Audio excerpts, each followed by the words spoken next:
Sa ating pagpapatuloy sa ating Sunday School, tatalakayin natin ay yung pagpapatuloy natin lesson patungkol po sa Sabat. Nakita po natin at gaya na po nung ating inawit kanina na O Day of Gladness and Rest. So nandoon ang araw ng kagalakan, nandun din yung araw ng kapahingahan.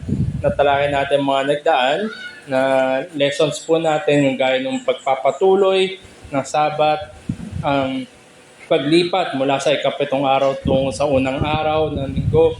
At marami pa tayo nakita doon kung paano natin ginagampanan na may gladness and rest yung araw na Sabat, ating duties, at paano natin na-maintain yung sanctity na Sabat. Ngayon nga po ang pag-aaralan natin ay tinatawag na Sabat and Eschatology. So paano nagre-relate ang Sabat, gaya yung mga pinag-aralan natin, at yung Eschatology. So dito ay titingnan natin ang ilan ng mga bahagi. At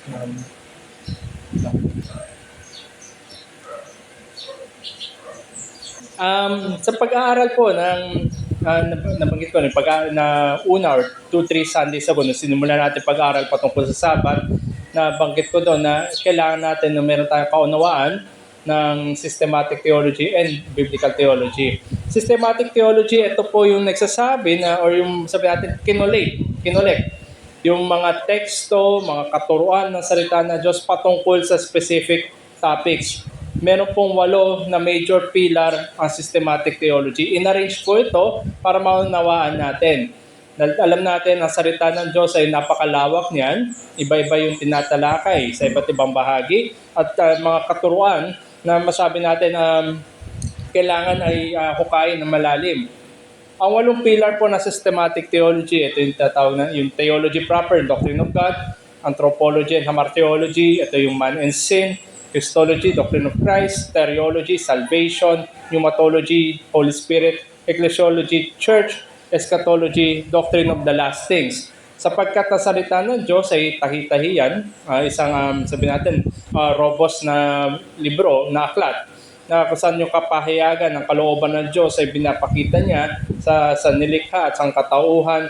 Ito ring systematic theology ay interrelated yan, sapagkat ang source niyan ay isa lang, ang salita ng Diyos. At makita rin natin, ito ngay, yung 8 pillars na yun, they are not isolated topics. Hindi sila hiwalay on their own. But is a coherent, organic, and organized ayon sa kung sino ang Diyos. Tandaan natin, balikan ko lang. Sa pag-aaral ng systematic theology, nagsisimula parati yan kung sino ang Diyos. Dahil Diyos ang starting point ng lahat. Kaya ang doctrine of God, at mula dito sa doctrine of God, doon uusbong yung pagkakaunawa at ayon din sa salita ng Diyos ng other pillars. Kaya ito yung masabi natin, ayon niya sa attributes, katangian ng ating Diyos na siya ay soberano at siya ay tapat sa kanyang tipan at siya nga ay Diyos na maluwalhati. Ang buong pag-aaral ng theology o yung inihayag na salita ng Diyos o yung paano niya inihayag yung kanyang sarili, yung kanyang kalooban, nag-uwi yan sa kaluwalhatian ng Diyos. At bakit sa ating topic ay Sabat and Eschatology, kung ibabako ulit, Eschatology yung doctrine of the last things. Pag-aaralan nga natin ngayon yung koneksyon ng Sabat tungo doon sa pagkakaunawa o katuruan patungkol doon sa mga huling mga kaganapan o huling bagay, eschatology. Sabi nga ni Gerhardus Voss, eschatology precedes soteriology. Ibig sabihin lamang niya, pag tinanaw natin ng tamang kaunawaan, yung paano ba magtatapos, paano yung mga huling mga bagay, ito yung sabi natin, maglo-look back o titingnan pabalik kung paano yung ibang doktrina. Kasama na dyan, nabanggit niya yung soteriology, doktrina ng kaligtasan, paano ito tatanawin, at marami pa. Lahat ng pillars ng systematic theology, maliban sa doctrine of God, ay nakatuon ito at nakatali sa tinatawag na eschatology, yung mga huling mga bagay. Sapagkat it is the intrusion, yung pagpasok of the eternal into the present temporal. Ang Diyos ay may plano at hindi lingid sa kanyang kaalaman, ito'y kanyang inordena din na ang yung pagkakahulog ng tao at kanya rin inordena at pinlano beforehand yung pagtutubos sa nilikha at sa katauhan na bumagsak upang makasama niya ang kanyang mga inibig magpawalang hanggan. At kasama doon sa plano na yon, dahil magpawalang hanggan, yung end goal, kung tutusin, ito ay narito na sa kasalukuyan natin. Kung kaya't makita natin sa pananaw ng eschatology sa mga huling araw o yung magpawalang hanggan, na ito'y totoo na sa ating kasalukuyan. So, punto lamang, Sabbath and eschatology are very much correlated, mutually with one affecting the other. Kung paano natin tatanawin yung mga huling kaganapan at magpawalang hanggan, yun din ay magkakaroon ng impact kung paano natin tinatanaw itong araw ng kapahingahan, araw ng kagalakan, araw ng pagdiriwang ng pagkabuhay muli ng ating Panginoon at ang araw na kung saan nagtitipon ang kanyang mga tinubos. So, very much connected. Itong araw na Sabat, yung kaunawaan natin sa Sabat at yung tinatawag na eschaton o yung huling mga bagay, huling kaganapan. Pag sinabi nga muli eschatology, sa eschatology kasi, meron dalawang main types of foci or focus. Parang cactus, cacti. So, two main focus ng eschatology. Yung general eschatology, paano magtatapos yung sanilikha, yung whole creation in general. Individual eschatology, ito yung nadaanan natin, no, isa sa mga lesson. Yung tayo mismo, what happens when we die, as scriptures in particular. So sa general eschatology, yung sanilikha, yung buong creation, hindi lamang sa atin, kundi yung nakikita natin sa paligid, paano yung magwawakas, magtatapos. Individual eschatology, ito na may patungkol sa atin. Tandaan natin na tayo ay mayroong limitadong oras, limitadong panahon sa ating sariling buhay. Ang individual eschatology na yung nadaanan natin ay merong ilan na phases. And the state of the soul between death sa oras sa ating kamatayan and the final consummation sa huling panahon, yung magpawala hanggan, ito ay logical issue. So to bring it into a graph, yung buhay natin sa mundo na ito ay nagtatapos sa kamatayan. Pagkatapos natin mamatay, yung ating kaluluwa ay patuloy naman yung kanyang existence doon sa tinatawag na intermediate state at hihintayin natin yung huling araw na kung saan ay babalik muli ang ating Panginoon, magkakaroon ng pagkabuhay muli ng katawan, ang mga para sa kaluwalhatian ay merong maluwalhating katawan na fit sa magpawalang hanggang kaluwalhatian. Ang mga hinatulan ay magkakaroon rin ng katawan na fit para sa magpawalang hanggang kahatulan. At ito na nga yung magpapatuloy na magpawalang hanggan yung final state. So ganito yung individual eschatology sa ating sarili. Pagkamatay natin, ang ating kaluluwa ay patuloy pa rin. Meron na doon yung mga pagpapala at kahatulan at pagpapasakit. Pero meron pang higit yung final state dahil sa ang ating kaluluwa ay magkaroon na ng bagong katawan na fit kung saan man tayo naroon sa magpawalang hanggang kaluwalhatian o magpawalang hanggang kahatulan. So diyan yung aspeto ng individual na eschatology. Nabanggit ko nga kanina, mayroon dalawang focus itong eschatology, yung general at individual. So pumunta naman tayo sa general, yung paano magwawakas sa nilikha. Yan ay connected do sa interpretasyon o pagkakaunawa do sa millennium na nabanggit sa Revelation 20. Sa Reformed Theology, dalawa lang naman yung possible na positions yung tatawag na post-mill sa ka-amil. Both of which agreed that the second coming, yung pagpaparito, pagbabalik muli ng ating Panginoon, will bring about the final state. Kung babalikan natin itong final state na ito, mangyayari yan sa huling araw, pagbabalik ating Panginoon at magkakaroon ng resurrection. Yung ating mga kaluluwa ay magkakaroon na ng katawan at yan ay magpawalang hanggan. So matatapos na yung intermediate at magpapatuloy na, magsisimula na at hindi na matatapos ang magpawalang hanggan. So dito naman sa general, sa nilikha, kasama dyan, lahat sila, yung position na post-mill at amil, ay naniniwala yung pagpapalik ng ating Panginoon, yung second coming, yung parusia na tinatawag, yan ay magsisimula ng final state, so magpawalang hanggan.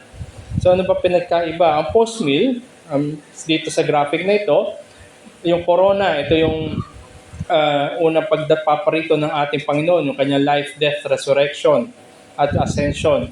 So yung corona na yan, then the church age would start. Then darating yung millennium na tinatawag ng mga post-mill. Then yung trompeta naman, ito yung pagbabalik muli ng ating Panginoon at magdudulot yan ng final state. So sa post-mill, yung meron silang future triumph of the church in the world before the parousia, bago doon sa trompeta na icon o yung symbol. Magkaroon ng sabi natin golden age na kung saan ay mako-convert ang mundo sa ebanghelyo. Kaya nga ito yung optimistic na tinatawag. So nandun sa unang pagpaparito ng ating Panginoon, bring about yung iglesia, mga mananampalataya may tinipon, binagi nananahan na yung banal na spirito, at habang sila naghihintay sa pagbabalik ng ating Panginoon, naroon yung golden age, yung millennium, at patungo at sa pagbabalik ng ating Panginoon, yan ay mag-udyok ng final state na tinatawag yung magpawalang hanggan. Sa amin naman, ang tutukoy lang, ang pinagkaiba lang dito ay yung ito, yung current age natin, yung kasalukuyan, ito na yung millennium. So the first coming introduced the last days. So mula doon sa corona, ito na yung last days na ito. At yung pagbabalik muli ng ating Panginoon, yung second coming, yan na yung final state. So wala na yung yung pagdi-distinguish, kung titingnan natin kanina, after ng church ay may paparating na letter M, millennium. Sa amin naman, magkasama na yung church age, yan na yung millennium. So ito yung dalawa lang naman na within the Reformed camp, yung kanilang posisyon patungkol sa general eschatology. Pero paano natin ito ilalapat o i-connect sa tinatawag na individual eschatology? Yung nasa taas, ito yung individual. Yung kanina, yung life on earth, intermediate state, and final state. Either post-mill ka man or amil ka man, makikita natin magpo-converge lahat yan doon sa final state, sa pagbabalik muli ng ating Panginoon na symbolize ng trompeta. So yan ay magsasama-sama, either post-mill ka, amil ka. Pagdating ng huling araw, pagbalik muli ng ating Panginoong Kristo, yan ay final state. So paano natin tatanawin itong final state na to o yung pagbabalik muli ng ating Panginoong Kristo? Tingnan natin ito, yung kasaysayan ng sangkatauhan ay maaaring hatiin sa ilang paraan. Una siguro tingnan natin yung tinatawag na two ages, dalawang kapanahunan. Yung human history is structured in terms of two ages. Nabanggit ng ating Panginoon at parati niya binabanggit, this age and the age to come. So itong panahon na ito, sabi ng ating Panginoon Kristo, at merong paparating na kapanahunan, this age and the age to come. At ang two-age concept na ito ay napakahalaga para makita natin, maunawaan natin kung paano tinitingnan at paano pinapahayag na salita ng Diyos ang kasaysayan. So kung ganito tinitingnan ng salita ng Diyos at ine-explain sa atin kung paano yung mga mangyayari, mga kaganapan, kapanahunan, ay ganito rin dapat yung ating pananaw na meron dalawang ages, this age and the age to come. Buksan po natin ating mga Biblia sa Luke chapter 20, verses 34 to 36. Meron doon explanation or pagpapakita ng ating Panginoon patungkol dito sa two ages. Sa Luke 20, 34 to 36, basahin ko lamang po sa English. And Jesus said to them, the sons of this age marry and are given in marriage. But those who are considered worthy to attain to that age, yung age to come, and to the resurrection from the dead, neither marry nor are given in marriage. Verse 36, for they cannot die anymore, because they are equal to angels and are sons of God, being sons of the resurrection. So nandun, may pagkakahati in this age and yung paparating na age. So kung ilalagay natin sa isang table, sa isang graphic, makikita natin yung pinagkaiba ng age na ito at kung ano yung meron sa paparating na age. Yan. So dito sa age na ito, nandun yung pagpapakasal.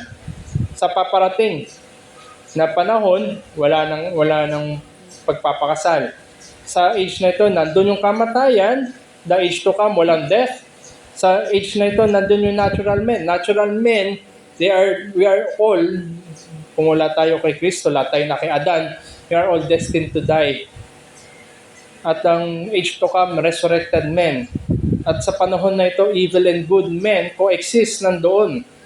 Kahit sa pananaw ng iglesia, sa loob ng iglesia, nandoon yung wheat and tares, at sa mundo ngayon, nandoon yung sheep and goats. At pagdating ng panahon na parating, the sons of God exclusively. Ibig sabihin lamang ay pagdating ng araw na yun, doon gagawin ng ating Panginoon yung paghihiwalay ng mga kambing sa tupa ng nasa kaliwa at nasa kanan.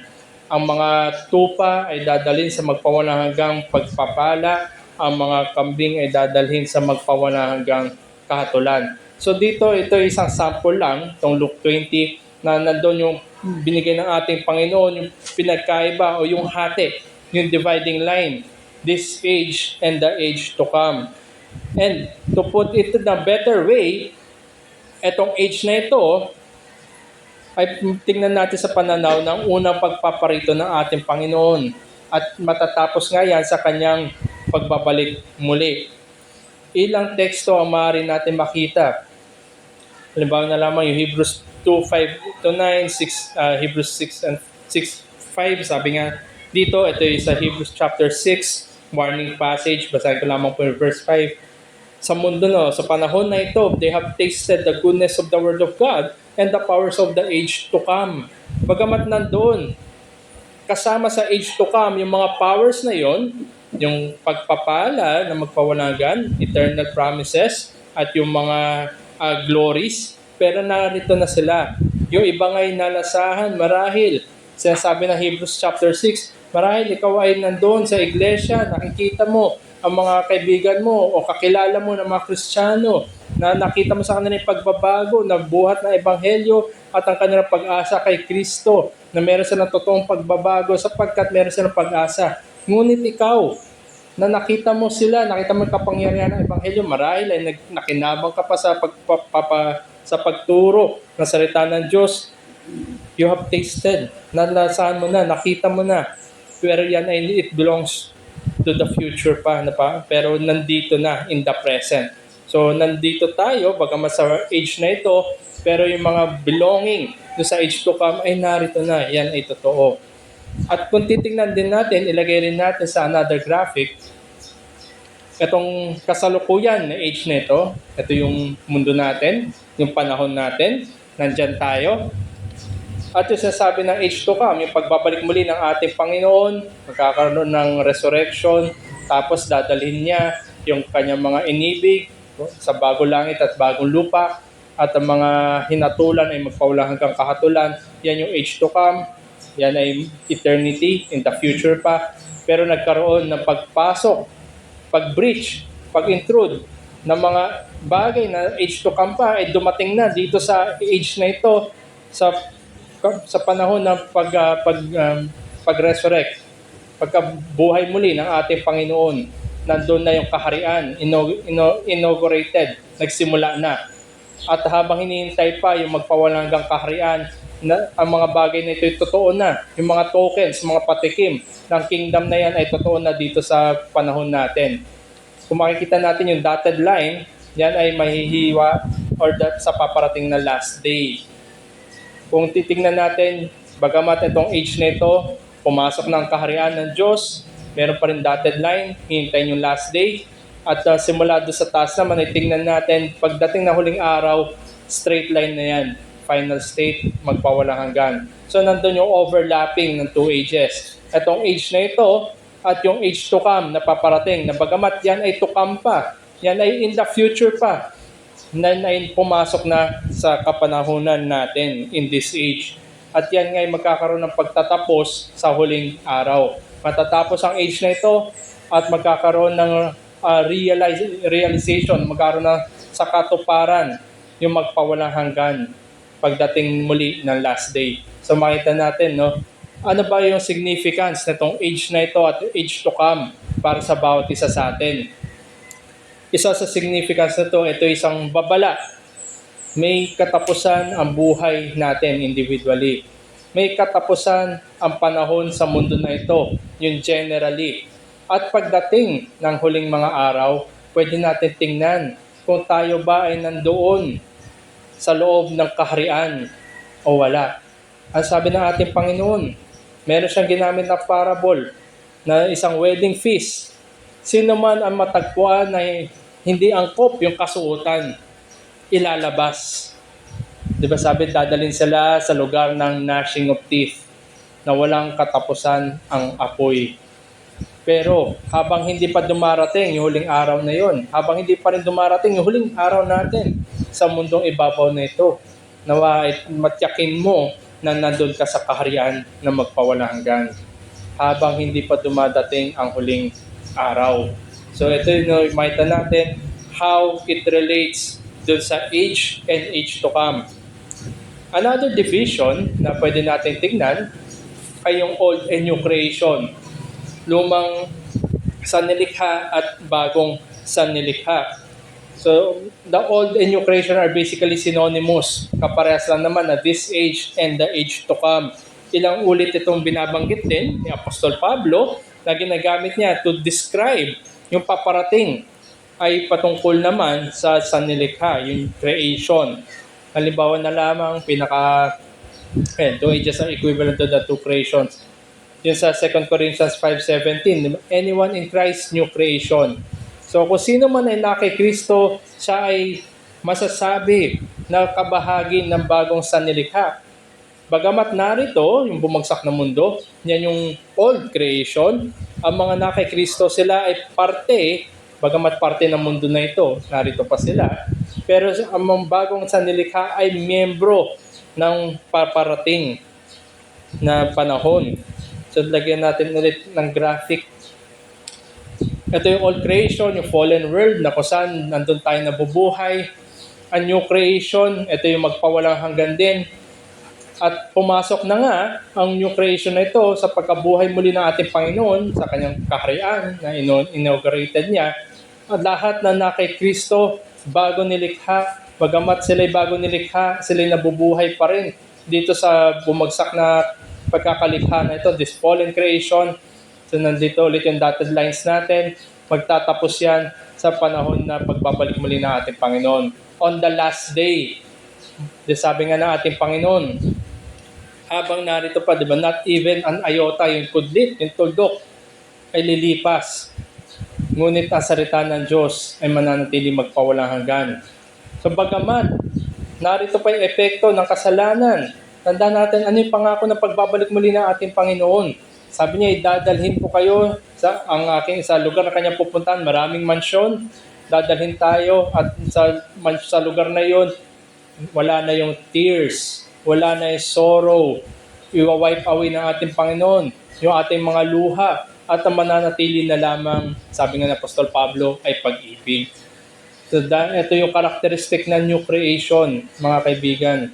Ang bago nilikha, lahat yan ay may sakatuparan sa gawa lamang ni Jesucristo at yan ay ina-apply lamang sa kanyang mga niligtas, tinubos, inibig, na bagamat sila ay nabubuhay dito sa mundo na bumagsak dahil sa kasalanan, sila ay patotoo na mayroong totoong new creation.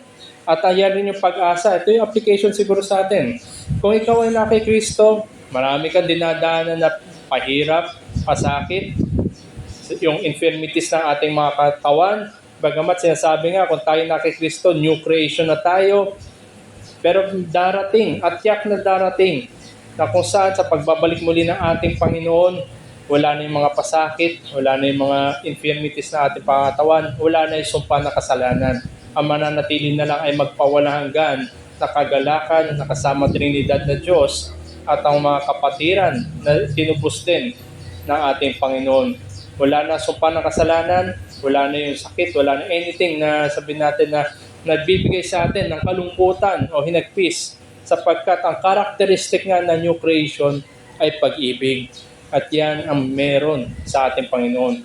So bagamat narito pa tayo sa mundong ibabaw na ito, narito pa tayo sa old creation na bumagsak, nandun yung overlapping. Totoo, tayo ang patunay sa mundo na ito na may paparating na bagong sannilikha. At ang pag-asa natin, sabi nga ng Apostol Pablo sa Philippians, ang ating citizenship is in heaven, hindi dito.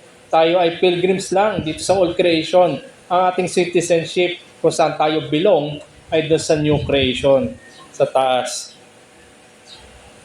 So this new creation does not supersede yung ordinance. Hindi na to, sabi natin, tinatanggal yung kung ano meron dito sa old creation in its inaugural phase. Bagamat merong overlapping yan, hindi tinatanggal ng new creation yung mga bagay na meron dito sa old creation. Rather, the old creation remains the regulating factor of human life sapagkat narito pa tayo. Kung babalikan natin, wala pa tayo. Nandito pa tayo sa dotted line. Wala pa tayo doon sa last day. Sa last day lamang mawawala yung old creation at ang mananatili ay ang new creation. Kaya habang narito pa tayo sa mundo ibabaw na to, habang naghihintay pa tayo doon sa dotted line, doon sa last day na matapos yung dotted line na yan, ang lumang creation pa rin yung regulating factor of human life.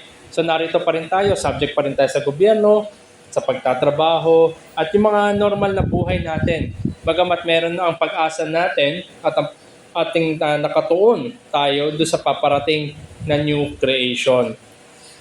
Okay.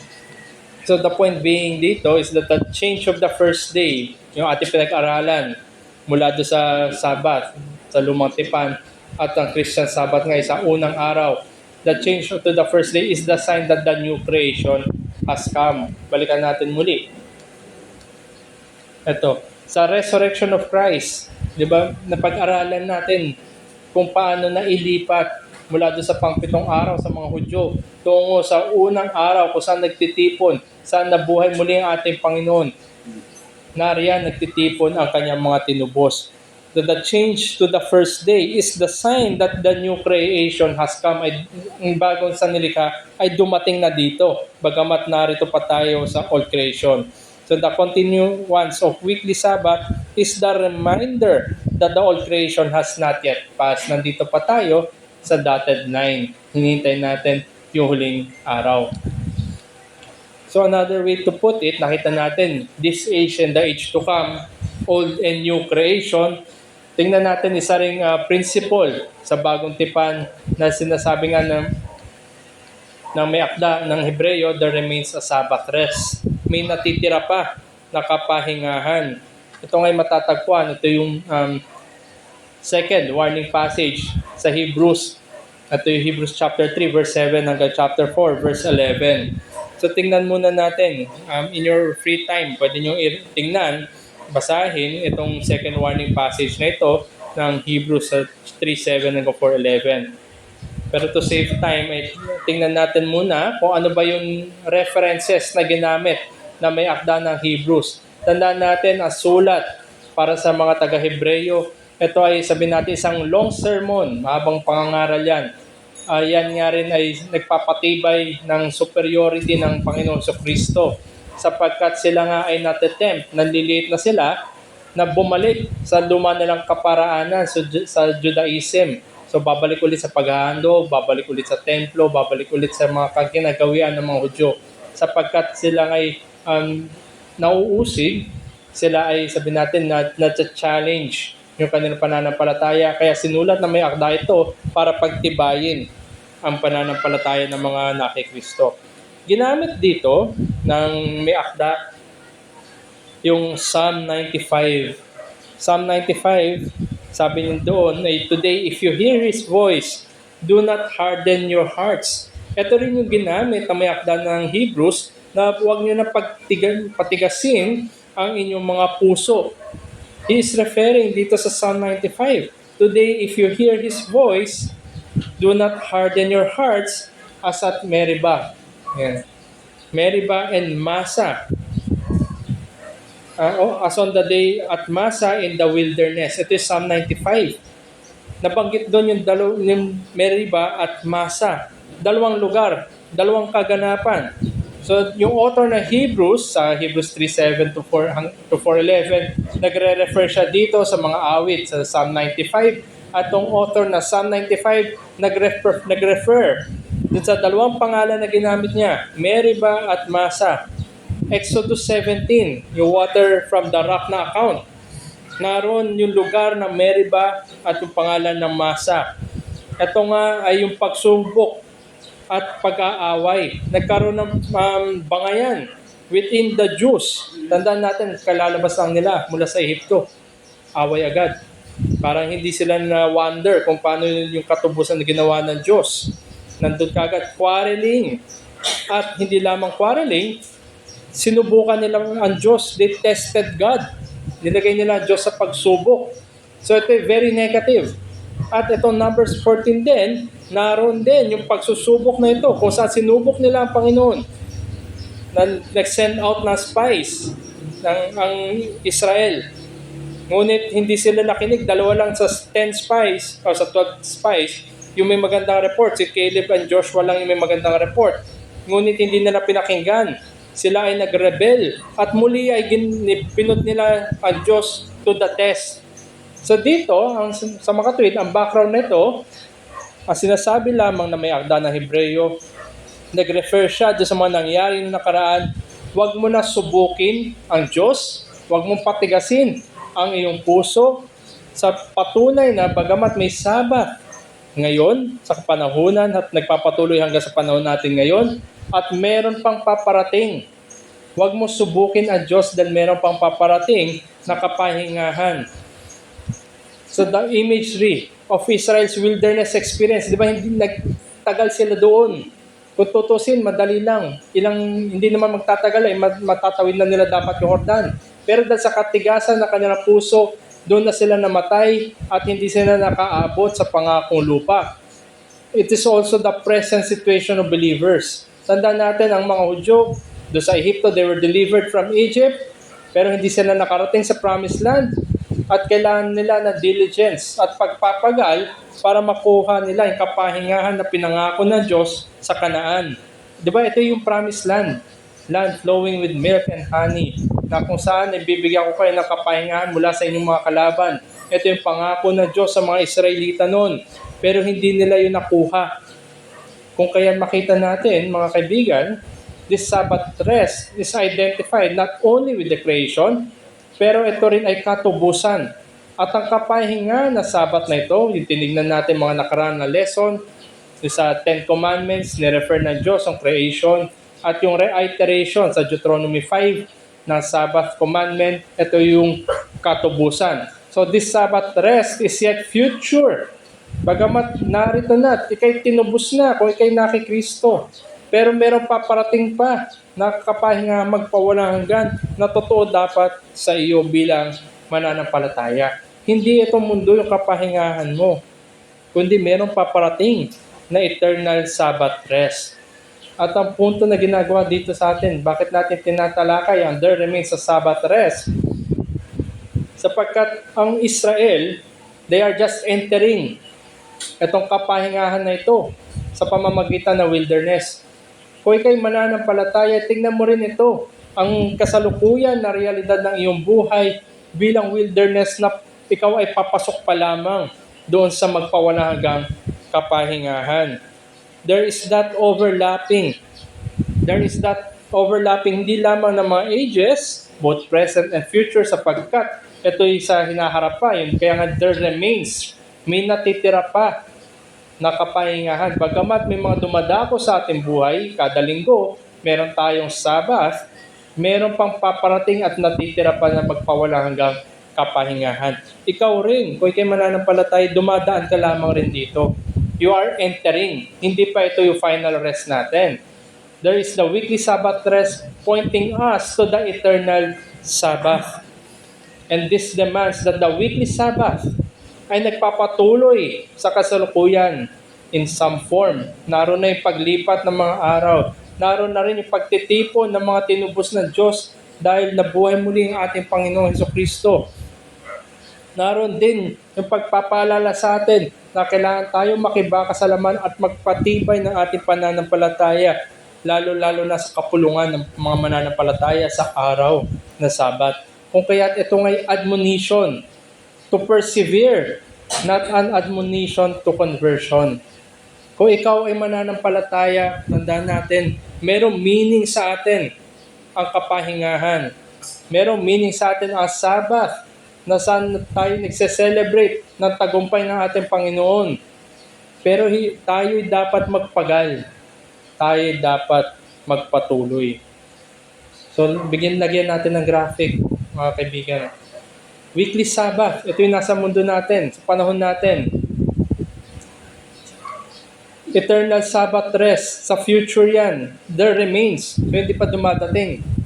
Bagamat nagpapatuloy ang weekly Sabbath natin, yan ay pinapoint tayo pataas. Yung focus natin ay tinataas. Dahil mula sa pagkabuhay muli ng ating Panginoon, tinataas niya ang ating pananaw, lalo na rin yung exhortation na may akda na Hebrews para sa mga mananampalataya. There remains a Sabbath rest mula dito sa mundo na ito, ay tinataas yung ating mga pananaw at pag-asa doon sa paparating na magpawalang hanggang Sabbath rest. So muli na dyan yung dotted line. Nagpapatuloy yung weekly Sabbath. Bagamat ang mga na kay Kristo ay nandun na tayo mga bagong nilikha. Bagamat tayo ay nagse-celebrate ng Sabbath sa unang araw, nandun pa rin yung ating pagpapagal sapagkat hindi ito yung katapusan. Tanda natin, 7th day, first day, at muli, the last day. Doon matatapos ang weekly Sabbath, ang mananatili na lang ay magpawala hanggang Sabbath. Kaya nga sabi rin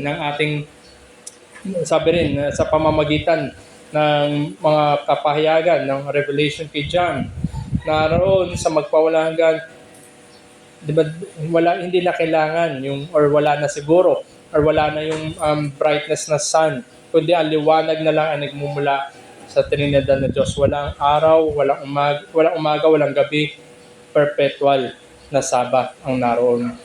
Kaya makita natin, mga kaibigan, bagamat narito tayo sa mundo na ito, may mga kapanahunan, 7 days sa isang linggo, tapos 4 or 5 weeks ang isang buwan, may 12 months sa isang taon, may mga taon hanggang sa huling taon, huling araw, huling minuto, huling segundo.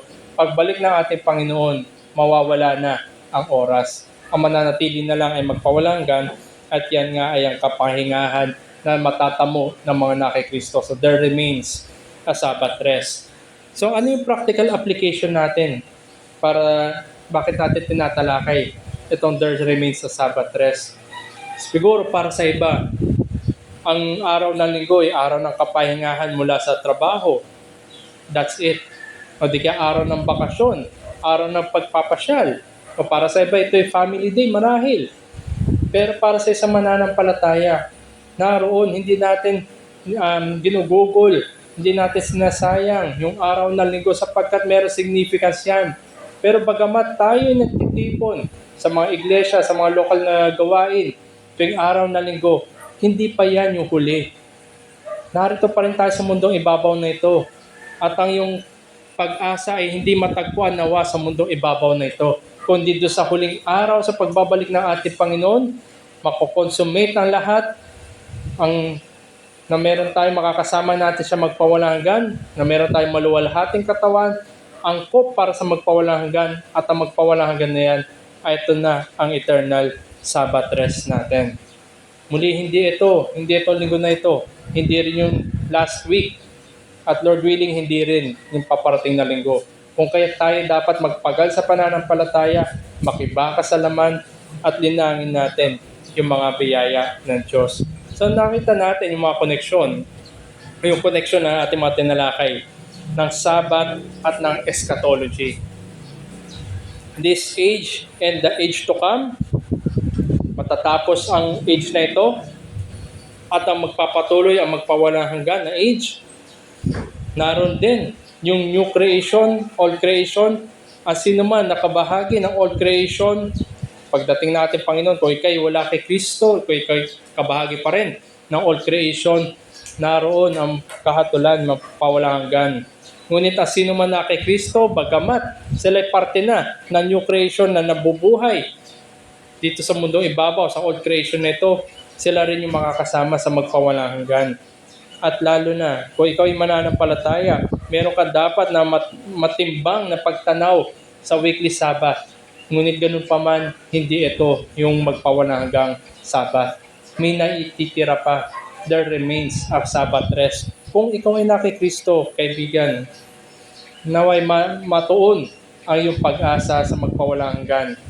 Bagamat yung tokens, yung patikim, ay natatamasa na dito sa kasalukuyan natin. Ngunit hindi pa yan ang yung sabi natin yung pagbuhos paglubos ng pagpapala at ng pag-ibig ng Diyos. So bilang lesson sa atin dito sa Sabbath and Eschatology, sa pagtanaw natin sa Christian sa Sabbath, it challenges both, una, yung contentment natin. The believer's contentment in finding true, lasting, and perfect rest in God through Christ rather than yung legitimate temporal pursuits. Kung maalala natin na pag-aralan natin na may mga legitimate pursuits pero maaaring nakaka-apekto ito sa pagdalo natin sa panambahan. Maaaring nakaka-apekto ito sa pananaw natin o yung paano natin hinahawakan o pinapamuhay yung Sabbath. At dito ngay nahahamon, kung ikay mananampalataya, nasaan ba yung kapahingahan? Nandun ba sa mga bagay na temporal o sa bagay na bagamat magpawalang hanggan, ngunit narito pa lamang sa mundong ito, nandun ba ang iyong contentment? Makikita ba yan na kay Kristo at ang kanyang ginawa, lalo-lalo na sa pananaw ng kapanahunan? At yan din ay humahamon sa mga mananampalataya itong Sabbath na ito, yung proper stewardship of time for worship. Tandaan natin, nung ginawa ng Diyos ang sanlilikha, nandun niya binigay yung Sabbath. At doon siya nagpahinga. At nung binigay niya 10 utos, ito yung kanyang naging backdrop, yung kanyang creation. Ano pagbibigay muli? Yung ikalawang pagbibigay ng 10 utos, ang backdrop niyan ay ang katubusan. Ngayon tanungin natin, bakit bakit ililigtas, bakit tutubusin ng Diyos ang mga Israelita sa Ehipto? Ang utos niya kay Moses, nasabi niya kay Paraon, let my people go so that they would worship me. Ang araw na Sabat ay pinagkaloob sa tao, 6 na araw na ikay magtatrabaho, isa-set apart mo yung isang araw upang mangilin at sumamba. At kung ito'y totoo, mula sa sanlilikha hanggang sa katubusan, sa panahon natin ngayon na nagkaroon na ng katotohanan dahil sa pagkabuhay muli ng ating Panginoon at sino man na kay Kristo ay sumasamba, lalo na sa araw ng panambahan, ang Christian Sabbath. Ginagamit mo ba yung mga oras, panahon mo para ikay makasamba sa araw na iyon? So dito tayo matcha-challenge. Kung ikay sinasabi mo, ikay mananampalataya, ang contentment mo ba ay nandun, patungo sa magpawalang hanggan o nandito sa mga bagay na temporal? At kung ikay mananampalataya at sinasabi mo ikay sumasamba at ikay mananamba, ginamit mo ba na mabuti ang mga pinagkaloob sa iyo na Diyos ng mga kapanahunan upang maihanda mga sarili mo sa araw ng panambahan at lalo pa sa magpawalang hanggang Sabbath? At magko-close po ako. Another quotation. Ginamit ko kanina si Gerhardus Voss. Sabi muli ni Gerhardus Voss, the underlying idea is none other than that the times preceding the parousia. Parousia yung pagbabalik muli ng ating Panginoon. So yung mga panahon bago umabot doon sa huling araw na yon, require a unique concentration of the minds of believers upon the Lord and the manner in which they may best please Him. Tandaan natin, gusto natin luwalhatiin ang Diyos sapagkat tayo'y Kanyang inibig, tayo Kanyang kinahabagan at niligtas. Gusto natin mamuhay na kaaya-aya sa Kanyang harapan at walang iba na demonstration yan kundi ang iyong pananaw sa araw-araw na panambahan.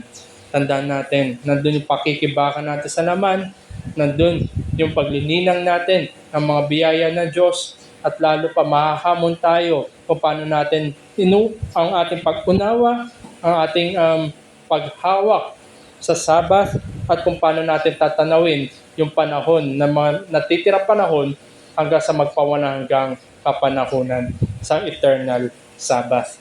So dito po magtatapos. Meron po bang mga tanong patungkol sa ating tinalakay na Sabbath and Eschatology? Muli, i-reiterate ko lamang, connected ang mga doktrina. At kung tatanawin natin ang koneksyon ng Sabbath at Eschatology, ang doktrina patungkol sa Christian Sabbath at sa mga huling panahon, it applies to things or can be applied in 2 ways. Yung ating individual eschatology, yung ating sariling buhay, at yung sanlilikha, yung general. So naroon, naway makita natin at mahimok rin tayo na mayroong paparating na magpawalang hanggan at hindi lahat ay natatapos dito. Meron po bang gusto magtanong or mga clarifications or anything po patungkol sa ating napag-aralan? Regardless po ulit kung sa ang mga iba, depende, mga iba ay humahawak sa ibang, sabihin natin, general eschatological position. Bawa iba kung narinig natin post-mill, amil. Pero nonetheless, pagdating ng huling araw ay nandun yung magpawalang hanggang Sabat, magpawalang hanggang na new creation na lamang yung matitira, at yan nga po yung age to come. So nonetheless, pare-parehas lamang po pagdating sa huli, pagbabalik muli ng ating Panginoong Jesucristo, na mag-a-usher in yung last days. Yung last day actually, singular.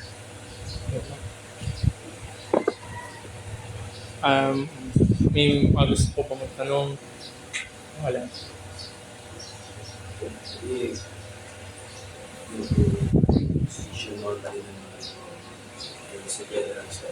Okay po. Tanong po ni Brother Aldrin, posisyon ng Reformed. Pag sinabi pong Reformed, meron po tatlong sangayan: Reformed Baptist, Presbyterian, saka Congregationalist. Reformed Baptist, sila Spurgeon, nagsulat ng Pilgrim's Progress, saka marami pa iba. Itong hinahawakan nila ng Confession of Faith is yung 1689. Presbyterian, sila ay Reformed din, sila R.C. Sproul, ang mga mas madalas na nagsusulat ng mga libro. Yan. Ang hinahawakan nila ng confession ay yung Westminster Confession of Faith. Savoy, Congregationalist, ito yung Savoy Declaration, pinahawakan nila, John Owen, David Livingstone, yung mga missionaries, yan, sila yung mga Congregationalist. Pero yan po yung tatlong sangay pag sinabi natin Reform. Ngayon, ano yung eschatological position nila? Nag-a-agree, merong agreement, yung mga Confession of Faith na yan, bagamat magkakaiba, may agreement ang 1689, ang Westminster Confession at ang Savoy Declaration, na within boundaries ng confession na yan, dalawa lamang yung posible. Ang post-mill at yung amil na tinatawag. Post-mill, balikan natin yung...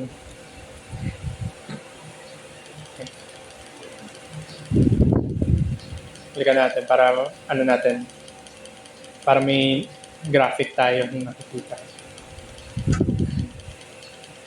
Maraming back lang. Hindi, maraming back dahil nasa this age pa tayo.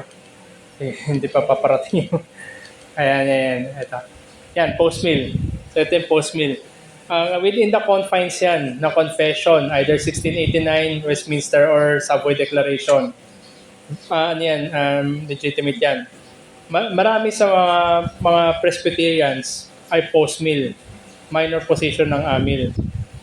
Ngayon, pagdating sa amil, sa Reformed Baptist, sabi natin mas nandun yung 50-50 na some are post-mill, some are amil. Mas nakikita yung amil sa Reformed Baptist kaysa sa mga Presbyterian. Presbyterian majority ay post-mill. Yan po. John Calvin, Presbyterian siya. Yan. Sige. So, pero alam po na linawin ko lang, ano man po yung eschatological position natin, either yung post-mill man or amil, hindi yan dapat maging dahilan ng paghihiwalay. Hindi po yan dapat sabihin natin na maging overly contentious sa bagay na yan. Kasi tandaan natin, both are within bounds na confession. Hindi naman heretical, hindi naman sabihin natin kakapahamak ng kaluluwa yung ating eschatological position, either post-mill or amil. Yung other eschatological positions na hindi reformed, nandun yung mga pre-mill saka yung mga dispensationalist. In the reformed view, those are errors. Even can be dangerous errors. Okay. Pero tandaan natin, ang mahalaga, pagtuunan natin, bagamat yan, magandang aralin yan, may benefit dyan, pero basic distinction. Sige. Basic distinction. Ito po, yung kung makikita natin yung nasa red na rectangle. Yung corona signifies yung first advent. Pagpaparito natin Panginoon, yung kanyang life, death, resurrection, ascension. So ito yung corona. Dahil sa kanyang pagkabuhay muli na usher in, nabuo yung iglesia. Na kanyang in-inaugurate. Yung kanyang mga tinubos, yung kanyang pangako ng banal na spirito, inanahan sa mga mananampalataya, sila ngay pinabuklod sa iglesia. At sa post-mill perspective, ay meron paparating na yung sabi natin golden age, yung millennium, na kung saan magkakaroon ng worldwide conversion. Bago yung trompeta nagsisignify ng pagpaparito muli ng ating Panginoon, yung parusya na tinatawag. So bago doon sa parusya, bago bumalik ang ating Panginoon, magkakaroon ng worldwide conversion. Kaya nga ito optimistic. Ibig sabihin, forward-looking. Meron silang, sabi natin, katiyakan na success yung ebanghelyo sapagkat maraming na mako-convert bago sa pagpapalik muli ng ating Panginoon. So that's the post-meal. Amin naman, kung makikita natin doon sa red na rectangle, magkasama na yung M sa kanyang church. Dito kasi, church muna din may paparating na millennium bago sa pagbalik ng ating Panginoon. Sa amin, ito na yung tinatawag na millennium, yung church age. So, pagbalik muli ng ating Panginoon, then that's it. Walang nilulook forward na coming millennium sapagkat ito na yung we are living in that millennium na tinatawag. Tandaan natin, although millennium, 1,000 years, hindi natin pwede i-treat yan as literal na 1,000. Kasi nasa na ba tayo? 2,000. Ayun, so 2 millennia na. Ayun, so hindi yan literal. Sa amin, ito na yon, ito na yung church age, this is the millennium, at ang paparating na, ang hinihintay na lamang yung pagpapalik muli ng ating Panginoon. So, kung tatanungin nyo, ako po ay Amil. Pero gaya naman nabanggit ko kanina, maganda pag-aralan yan. Pero sa case naman ng lahat ng doktrina, tatanungin natin, ano yung application nito sa atin? On a personal level. Ang pinag-aaralan natin ay yung connection ng Sabbath at eschatology. Nawa ay, kung ikaw ay mananampalataya sa mundo na ito, mahimo ka, magpagal ka sapagkat may natitira pa, may paparating pa na magpawala hanggang Sabat. Kung ikaw ay wala kay Kristo, pagbulay-bulayan mo din, whichever comes first, mamatay ka man, o ang pagbabalik ng ating Panginoon, tandaan natin sa oras ng kamatayan, sa life on earth, nataterminate yan ng kamatayan, na may pupuntahan tayo, meron ng each to his own place, either dun sa pataas o sa pababa, hindi na po pwede magbago. At pagdating ng pagbabalik muli ng ating Panginoon, magkakaroon din tayo ng katawan na glorious. Kung ikay na kay Kristo sa magpawalang hanggang pagpapala, kung ikay wala kay Kristo sa magpawalang hanggang kahatulan at yung punishment. So kung ikay wala kay Kristo, bakit hintayin mo pa na dumating, either mamatay ka o dumating ang ating Panginoon, o bakit hintayin mo pa na dumating yung mga bagay na magpawalang hanggan sapagkat lahat ay nasisettle sa mundong ibabaw na ito. Wala po nako-convert after death. Ayan. Any clarifications pa po para patungkol dito sa ating tandaan natin na ito Sabbath, creation mandate, ginawa ng nilikha ng ating Panginoon, nilikha ng ating Diyos, ang lahat, naroon yung Sabat na kanya tinakda. Ang Sabat na ito ginamit din bilang katubusan at ginamit ngayon para mahikayat tayo sa magpawalang hanggan. So yun po. Okay, any clarifications po?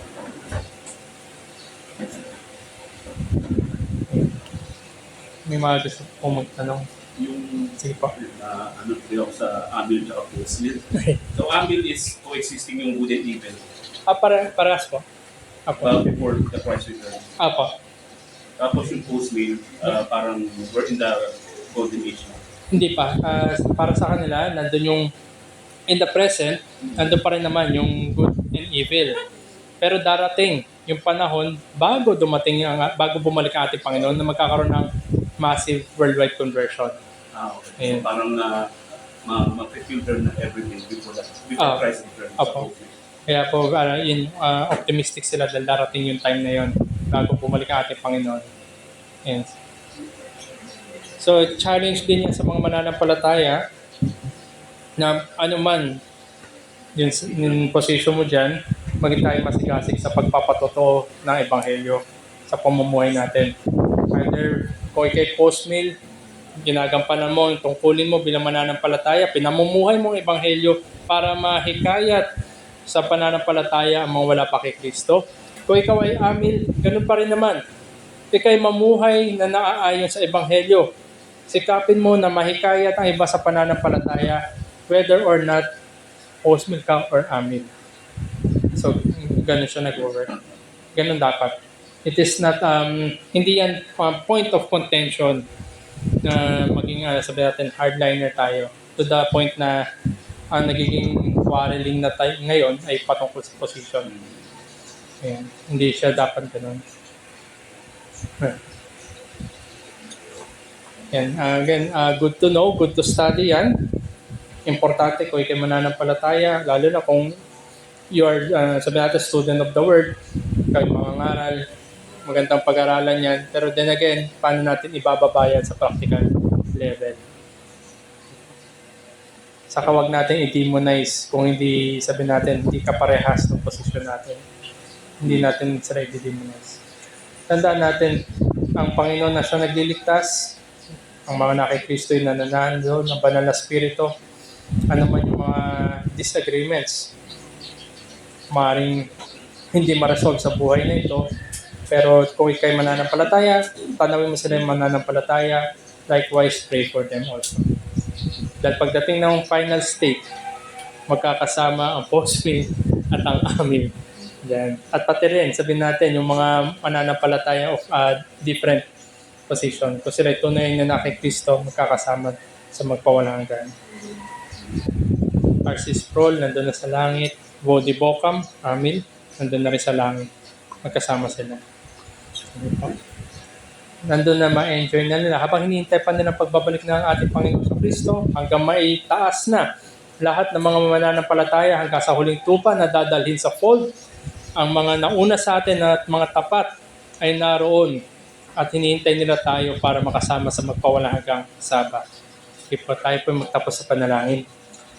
Muli, aming Diyos, salamat sa inyo pong pinagkaloob sa amin na ibahagi ang mga bagay na ito.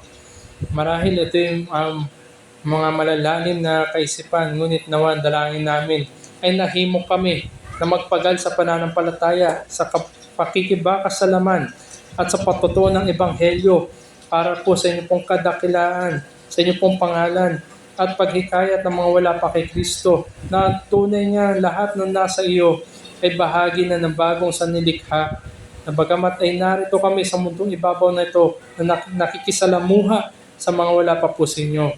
Nawa maging kami magandang patutuo ng bagong creation niya na bungad lamang ng inyo pong ginampanan na katubusan ay nakikita sa amin.